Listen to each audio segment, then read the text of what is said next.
Hey everyone, this is David. Welcome back behind the velvet rope. Let's just get right into it today because we have to break down so much. Does anyone want to talk about anything other than Beverly Hills? We'll talk No, about some other things, right, Sarah? Sarah no. Fraser.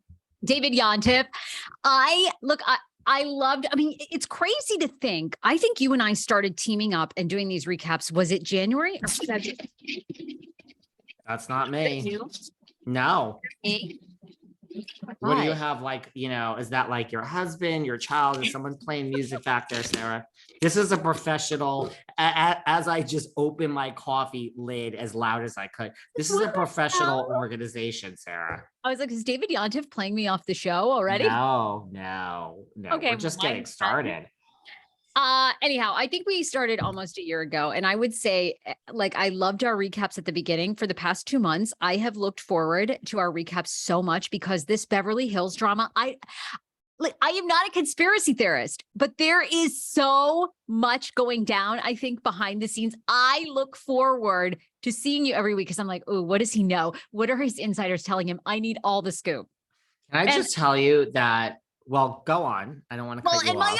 my own theories, my own crazy theories. But one of the things I adore about you is your work ethic. You're a great person, good friend, but you also, you have a lot of insider info that people are not privy to. And so I feel like I'm getting all the juice when I talk to you all the time. I'm like, oh, I'm getting the scoop before anybody else.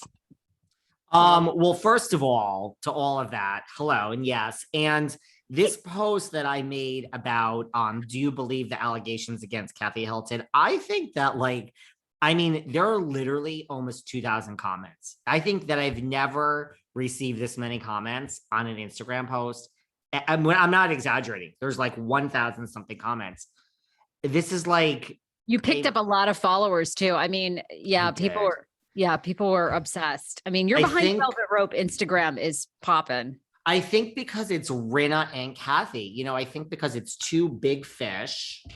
Hater or not, Rinna's a big fish, guys. And Miss Kathy Hilton has commented on the post, and then that went viral. David, does it ever fail to amaze you? Kathy fucking Hilton is on your radar.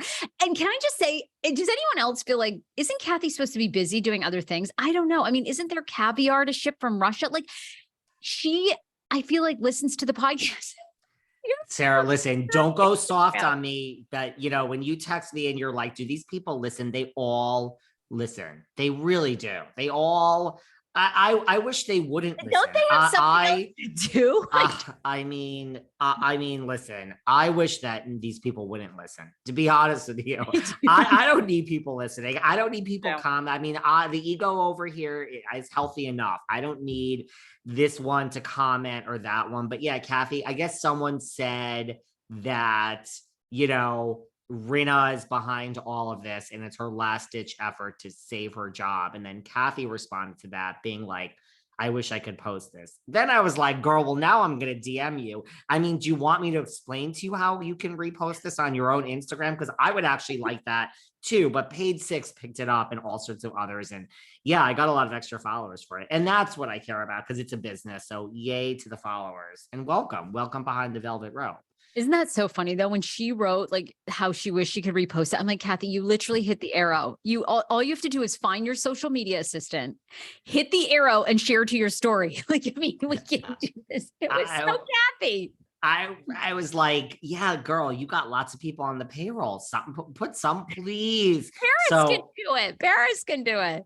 That's right. Hello. That's when I DM'd her and I'm like, girl, listen, do you want me to fly to LA? Do you want me to repost it for you?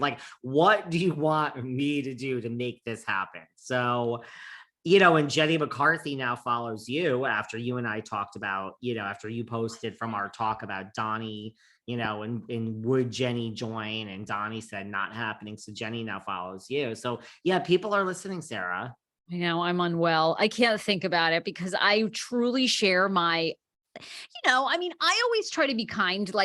Everybody on reality TV is doing us the biggest favor. They are. And now as a producer here in LA, it is very hard to be on television because everybody thinks that they're a reality show. Everybody everyone you cast goes, oh, everyone's told me I should be on reality TV. My friends are so crazy. We're a reality TV show. But then when you get into the weeds of what it takes to be a reality star, it is very, very hard. A lot of people bow out. A lot of people get eliminated.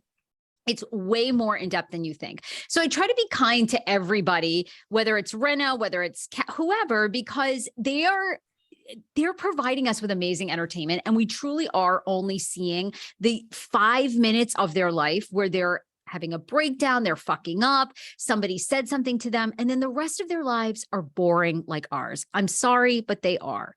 So I try to always be kind when I think about these people.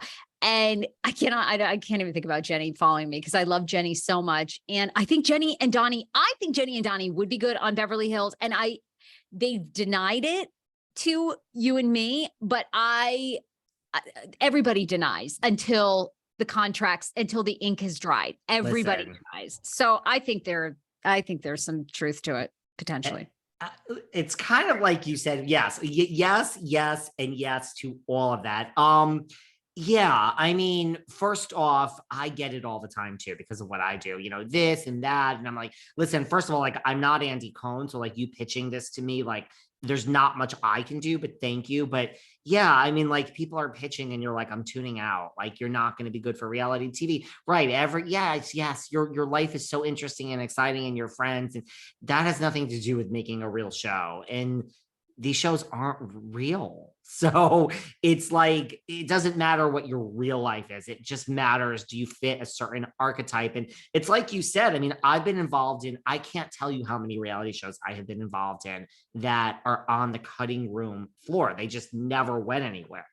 Also, it's like you said, you sell something to a network and they will say, this group of friends of yours that we purchased with this 6 of you got it. Sorry, those 2 in the back, they're not on the show.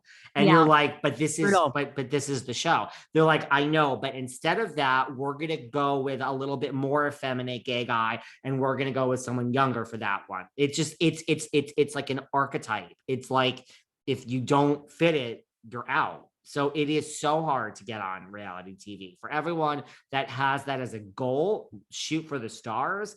But it's what? I mean, 1%, I mean, 0.5% of the population, 0.2. I mean, how many people really, right? Like, I don't know. Yeah. I mean, it has to be like, 1%. And I don't even know if it's 1%. The biggest thing is you got to be tough as nails. And I think we're seeing it. Most reality shows maybe don't play out to the extreme of what's going down with Rinna and Kathy. But I mean, you have to be willing to ruin friendships. You have to be willing to potentially upset your family because you're going to reveal it all. I mean, it's like Kris Jenner said at the beginning. They did the first Keeping Up with the Kardashians and Kris went in and she told them all, if we're going to do this, you have to share it every fucking thing.